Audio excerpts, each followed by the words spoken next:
Tonight on KQED Newsroom, the nation has a new nominee for Attorney General, while California has a new class of state lawmakers ready to tackle housing and health care. Plus, wildfires and your health. A look at the effects of wildfires on your lungs, skin, and heart long after the flames are out. And the rise of millennials in politics. Berkeley voters just elected the youngest council member in city history, a 22-year-old Cal grad.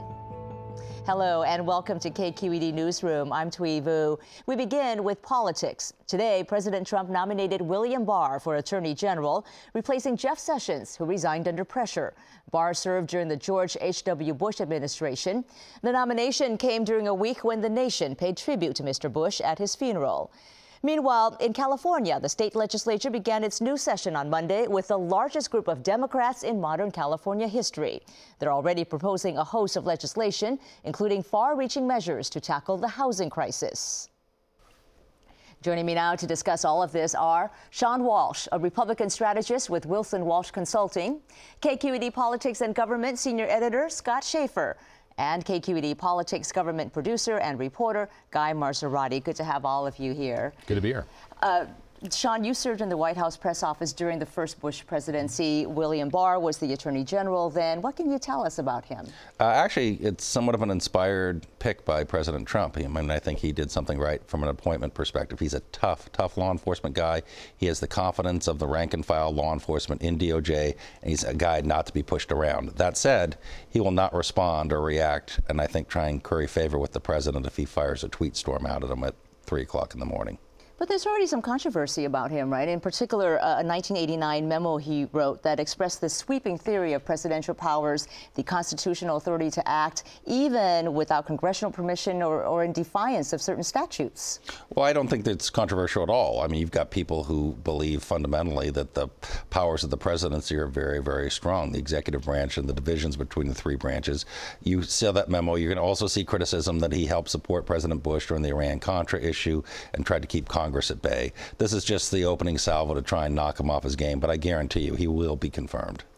What about John Kelly, the fate of John Kelly? I mean, the president hinted he might have another personnel announcement tomorrow. Yeah, well, exactly. And there's been talk that the president hasn't spoken to his chief of staff for quite some time. He's obviously had a rough tenure in the last few months. He came in as the grown-up that was going to keep order and have the trains run on time. And it's really difficult to do that in this White House. And it does make you wonder why anybody, including Mr. Barr, would want to come into this White House. I mean, you leave with a worse reputation than you enter, almost in every case, with maybe one exception. And you have to put up with all this midnight tweeting. I mean, look at what happened to Jeff Sessions, now John Kelly, and you know, he called Rex Tillerson, his former Secretary of State, dumb and lazy today. I mean, dumb as a rock. Dumb as a rock. Yeah, excuse me. Which is good for an oil man, I guess. You know, it's like you're drilling in the rock. Okay. But point is, like, why would you want to come into this? Really, it's maybe because Barr is, you know, he's at the end of his career. He's not looking to move on to something bigger and better. Well, sometimes I think they just want to serve, right? I mean, that was the question raised when John Kelly took the job, and some people, you know, said he really did it out of a sense of duty to country. That's exactly right. I mean, if you are a patriot and you feel your country is potentially going over the side of the cliff, do you let it go or do you try and help out? And I know a number of people who have been asked about whether they should join the Trump administration, and they just say, God, I really don't want to put up with that stuff, but our country needs me. And actually, the country does need a guy like Barr right now. And I think if your concerns are really about the norms of something like the Department of Justice, this is someone who has headed the Department of Justice before. He may have more respect from the rank and file. And as a democratic process, I think we're all better off going through the hearing process in front of Senate Judiciary that this will, instead of sticking with an interim appointment. Oh. All right, let's move on to California as well, because this week a senior aide to Senator Kamala Harris, Larry Wallace, he resigned after it was revealed that the state paid $400,000 to settle a sexual harassment lawsuit filed against him at the California Department of Justice. Kamala Harris headed that department at that time. Scott, given the Me Too movement, how damaging might this be for Harris, especially now that she's considering a run for president in 2020? Well, I think there's a question of credibility here because actually Mr. Wallace worked for her going all the way back to when she was district attorney in San Francisco, went with her to the Department of Justice when she was AG, and then stayed in Sacramento to head up her office when she won the Senate. The issue here is that, so this woman that worked for him claimed that he demeaned her based on her gender, made her crawl under his desk to change paper and a printer that he had put there. Yeah. And so in December of 2016, after the election, she files this lawsuit, and then after Kamala Harris goes to the Senate, Javier Becerra signs off on this $400,000 settlement. Now, she claims she didn't know about the allegations, she didn't know about the lawsuit, and she didn't know about the payout. I think she should have known. At some point in that process, she should have known. And so if she didn't know, why didn't she know? Whether or not it's a big deal for her, but we'll see. She's about to announce whether she's going to run for president in 2020. Could become an issue. All right, and also this week, Governor-elect Gavin Newsom was in Mexico, Guy, to attend the inauguration of Mexico's new president. He also indicated that he might pull California National Guard troops from the border, and he criticized President Trump's labeling of the migrant caravan as a national security emergency. Can we expect Newsom to stand up to the White House more than Governor Brown did on immigration policies? You know, I think it might be too early on immigration policy specifically to judge how he'll deal with the Trump administration. I think I'm more interested to see how he'll deal with immigration policy within the state of California. One thing immigrant advocates long, pushed Governor Brown to do was expand Medi-Cal, allow undocumented adults to get into Medi-Cal. That's something he resisted as part of the budget process. We'll see if Newsom goes along with that. I think that those will be the more concrete things to look for in the next few months, how he deals with policy within the state. Yeah, Jerry Brown, like most governors, I think, you could speak to this, Sean, understands you need the federal government sometimes, when there's a wildfire, earthquake, floods, all kinds of disasters. And so Jerry Brown has been very critical on climate change, a little bit less so on immigration. So I think you're seeing maybe an adjustment, in terms of, maybe Newsom will withdraw the National Guard from the border, deploy them somewhere else. But I don't see like a huge change. He's not going to be calling for the abolition of ICE, for example, I don't think. Well, go ahead. I think that Gavin Newsom has one eye on the White House and one eye on the State House. And the problem with that is sometimes if your eyes are in two different directions, you get hit in the middle of the head.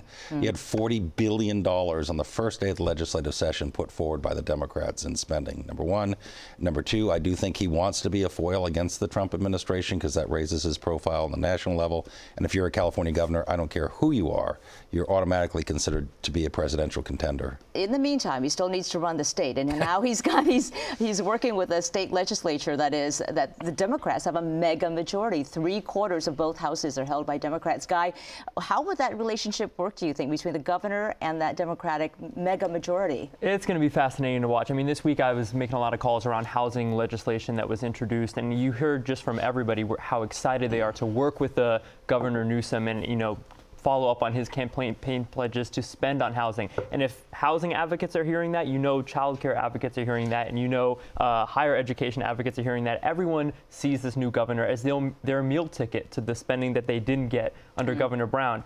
That being said, when Gavin Newsom talked about these priorities on the campaign trail, he was talking about them on a 4-year basis. I don't think, he expects to get to all these priorities before spring training. Yeah. And so, it's going to be interesting to see how he works that push and pull. And also, he doesn't want to be seen as coming in after Jerry Brown and spending a lot of money. He wants to kind of carry that fiscal stewardship forward. I'm a little skeptical on how much spending will happen this first year. We didn't even mention healthcare. I mean, he's also promoted single payer, which has a $400 billion price tag. But I think, I think Guy's right. He already this week was beginning to temper expectations with the legislature. The last thing he wants to do, and Jerry Brown said, don't screw it up. He's really worked hard to bring some fiscal stability, and I think Newsom will be loath to mess that up. Before we go, I do want to take a moment also to touch on President George H.W. Bush. We saw many moving eulogies this week, and I know that for you it was very personal. Sean, you just returned this morning from Texas, where you attended the burial. You, as we mentioned, during Mr. Bush's tenure, you were a White House assistant press secretary. We have some photos of you from that era with the president. You were also a special assistant to the president. How would you describe his legacy? I think his legacy is a democratic Europe. I think the European Union is a direct result of him not taking a victory lap after the war, not embarrassing Gorbachev, doing the right thing when they actually arrested Gorbachev and Yeltsin had to fight back to take back the Soviet Union, or Russia, and then making sure he didn't mess up the Berlin Wall. And I will say something else too.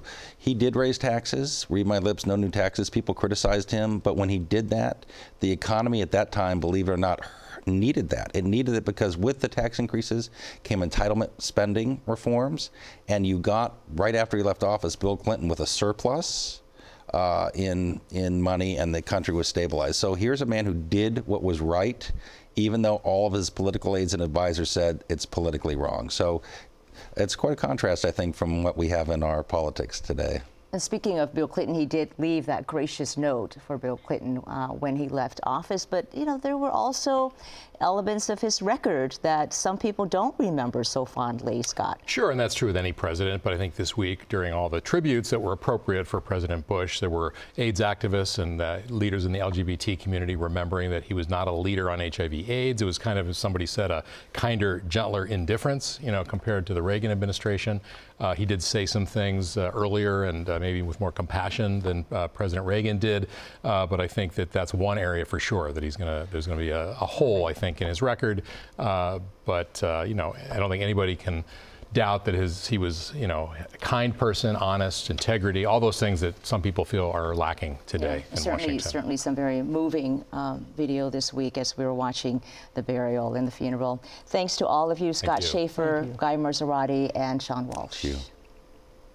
It was only 2 weeks ago that the Bay Area was cloaked in thick smoke from the campfire.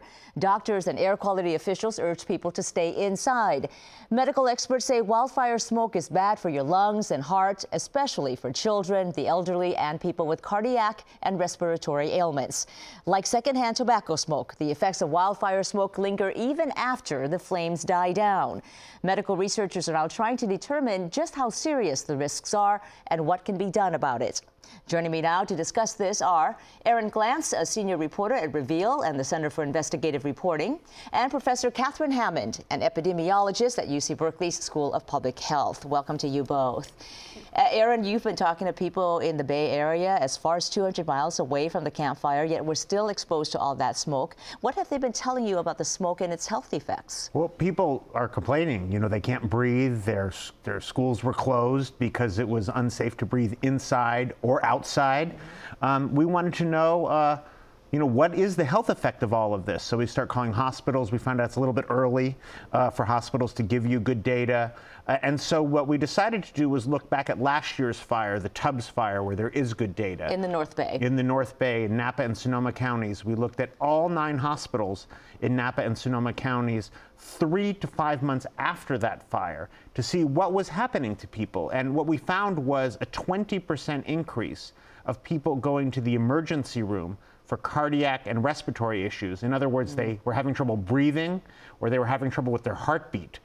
3 to 5 months after the flames were gone. So the air is clear, you look outside, it's a beautiful day, and yet there's still more people going to the emergency room.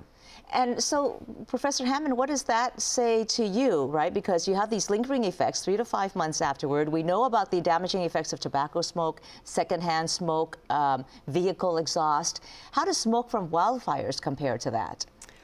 Well, the research is not complete, but in fact, one can get as much exposure from the wildfires as if you smoked a few cigarettes on some of the days that we've had in the Bay Area lately. Really? And yeah, and we know that even smoking a few cigarettes could cause a serious health effect. I was just reading that Lyndon Johnson died 2 days after he smoked a cigarette when he hadn't smoked for 14 years. He'd given up smoking. And so sometimes there's that delay that Aaron talked about. So how much, I mean, how long would you have to be outside, you know, breathing in this kind of smoke to have it comparable to smoking 2 or 3 cigarettes? It really depends on what you're doing. If you're walking, for instance, if you were outside walking for an hour, that might be comparable to taking in as many particles as if you had smoked 2 cigarettes. If you were running, though, that could be like half a pack. It depends on what you're doing.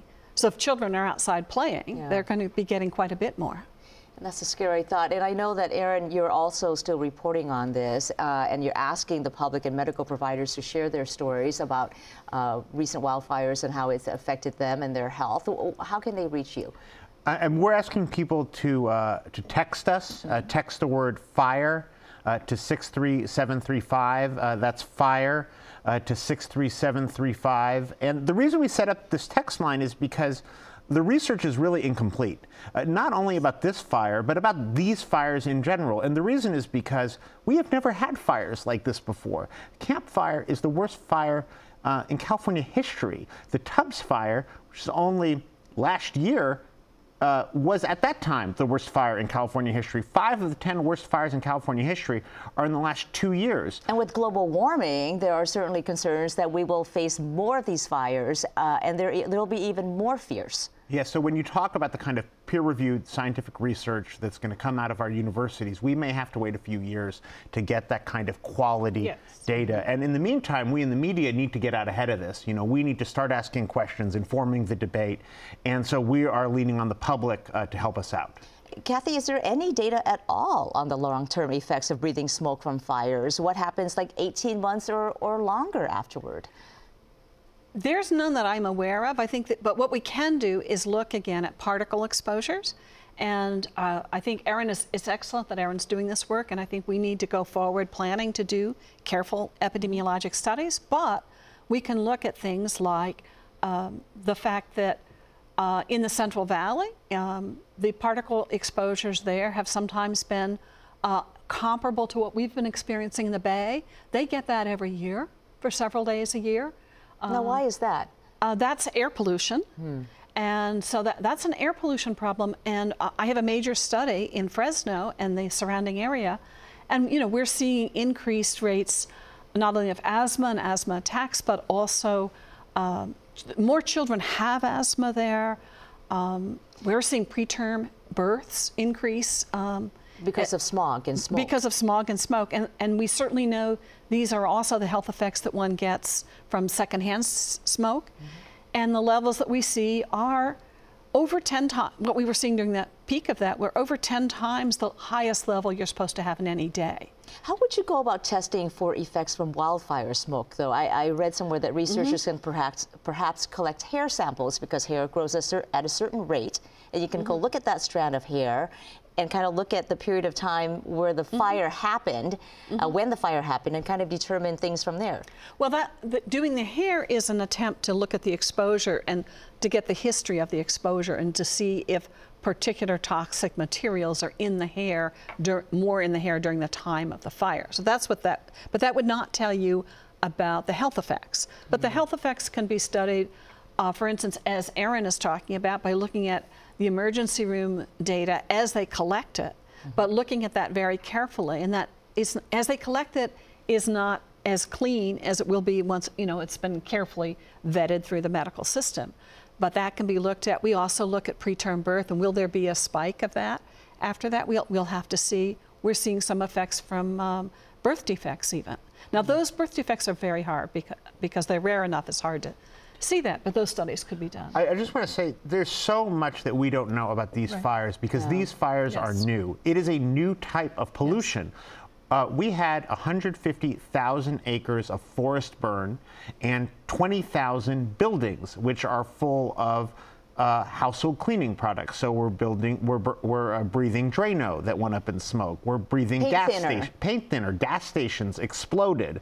Flame retardants. Flame retardants. All of that went up into the air with 150,000 acres of leaves and trees, and it all went up, and we're breathing it in, and that's a special new mix for us. So, you know, scientists who have been studying it, they try to build a comparison to pollution in Fresno, for example. But this is a new kind of pollution. And so, because, as you said, climate change is here, these fires are going to become more common, we have to get out ahead of this new mix of pollution, which is now upon us. Is there any data at all, Kathy, on whether smoke from residential areas with the kinds of materials that Erin just mentioned is more toxic than smoke from a pure forest fire? Well, it certainly is true, as Erin said, that there are all these materials that have gone up. So we know that in the mix, we have all the things that you would have in a forest fire with from the trees burning, but we, in addition, have all the toxic materials that have been in the home that now are volatilized, and people now are breathing them. So that's definitely true. But in terms of really knowing exactly what and exactly how much, that's not known. That's to be determined. But because, as Erin said, this is new. This is a new world. When I want to study something, I write a grant proposal and get it 3 years later. And I know that so many people are still to this day talking to me about the smoke and things that and the ways that they think it's still affecting them. So lots of people are focusing on this. Aaron Glantz with Reveal, thank you very much. And also Professor Catherine Hammond with UC Berkeley School of Public Health. Thank you. Moving on now to millennials in politics. 7 months after Rigel Robinson graduated from UC Berkeley, the 22-year-old decided to put his political economy degree to use. Robinson joined a surge of young people running for office in the midterm elections and won a seat on the Berkeley City Council. This Saturday, he'll be sworn in, making him the youngest council member in city history.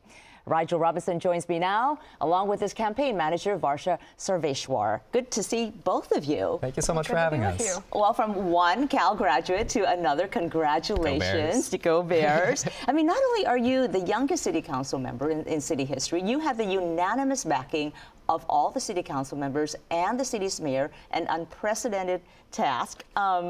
How did you accomplish that, and how are you feeling? Yeah, it was a really unique arc, and I think something that the city has been waiting for a long time.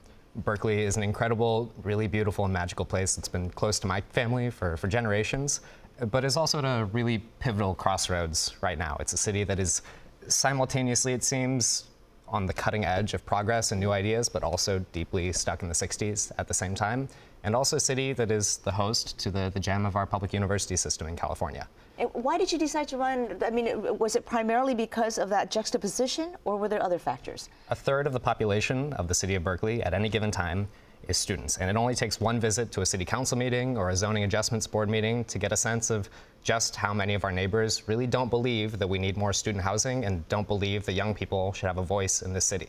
We hear time and time again that a given student is only in town for a few years, and so they shouldn't have a voice in city government. But and you the felt student population, underrepresented. Exactly. The student population is permanent, and it is growing, and it has unique needs that need to be heard and represented in City Hall. And Varsha, you're 20 years old, a junior at Cal. You are majoring in political science. Prior to becoming Rigel's campaign manager, did you have any experience working on political campaigns?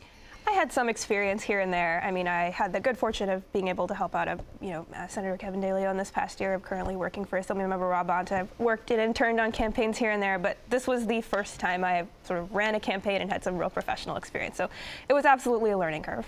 So when you were going around during the campaign, what was the reaction you were getting from longtime residents, your new faces, fresh faces, but you also look very young, where you met with a lot of skepticism?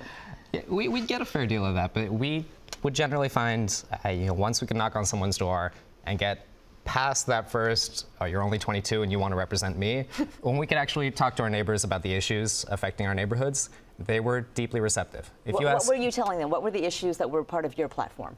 The defining issues of our time here in Berkeley, especially are housing and homelessness. You could ask any candidate running for city council in any district, and I think that would really be their answer. But we ran on a very specific twist on it too, because with a third of the population being students, there's a different angle there that needs to be represented and needs to be accounted for. Based on the latest survey data from UC Berkeley, we find that 10% of students at UC Berkeley will experience homelessness, housing insecurity, at some point during their time at UC Berkeley, which is absolutely unacceptable. We need to be building more student housing now, which is to the benefits of the students and to our long-term residents and our neighbors. The more we can build densely and creatively right next to campus, the more we can ensure that students are living walkable lifestyles and also limit the gentrifying force of the campus as students need to live further and further away from campus, sometimes pricing out long-term residents. And Varsha, I know that you both were very active in the campaign to fight tuition fee hikes on campus. And also another issue that has really created a lot of tension at UC Berkeley is the issue of conservative speakers and should they be allowed to speak, and if so, in what format. And this week UC Berkeley reached a settlement on that issue. What are your thoughts, both of you, on how the university has been handling this, and should far-right speakers be allowed on campus, Varsha?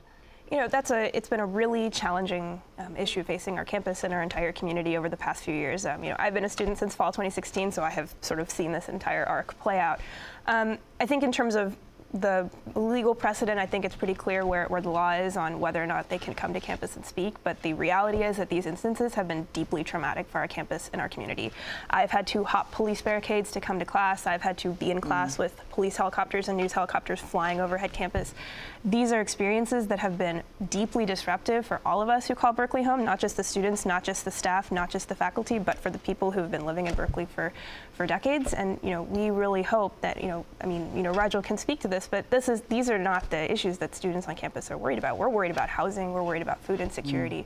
We're worried about making sure that we can afford find a place that we can afford to live in. And so it's been somewhat upsetting that this has kind of taken over a lot of the oxygen in our city. And so for you, Rigel, then, you obviously want to get past this issue too, and now that you're going to be sworn in tomorrow, what are the top things that you will address right away after taking office? Housing will always be number one, but I think also the virtue of a city is measured by how we take care of our most vulnerable. And in the South Side neighborhood, in Berkeley especially, homelessness is an enormous issue. In a city that isn't really that big, we have about 1,000 people estimated to be living on our streets. And we need to address this from both directions, simultaneously working to service our most vulnerable on the streets, but also building the infrastructure that we need to address the roots, not just the symptoms of this problem, and help get people off the streets and back into homes and jobs of their own. It's actually a really elegant proposal that the campus is working on right now to propose an installation of a truly historic homeless resource center to provide over 100 beds of transitional housing for currently homeless people on the land that is currently People's Park. And we're really excited to work together with the city and the campus to really bring together town and gown in a truly productive way. And just real quickly, we have about 20 seconds remaining. You're both part of a larger trend this year of young people getting involved in the elections. We had the highest turnout of young voters in the midterm election in 25 years. We have a great class of new House members who are millennials. Do you think this trend is here to stay, or is it something that's just kind of reflective of the times we live in? We're not going anywhere. We're not going anywhere. I think it's here to stay. Yeah. Here to stay? Young people all over the country are realizing that they are their own best advocates and recognizing the power that they have. And I hope people are listening. Okay, and you are a role model for that, for sure, right now. Rigel Robinson and also Varsha Sarveshwar, thank you both for being with us. Well, thank you for having us. And that will do it for us. As always, you can find more of our coverage at kqed.org/newsroom. I'm Thuy Vu. Thank you for joining us.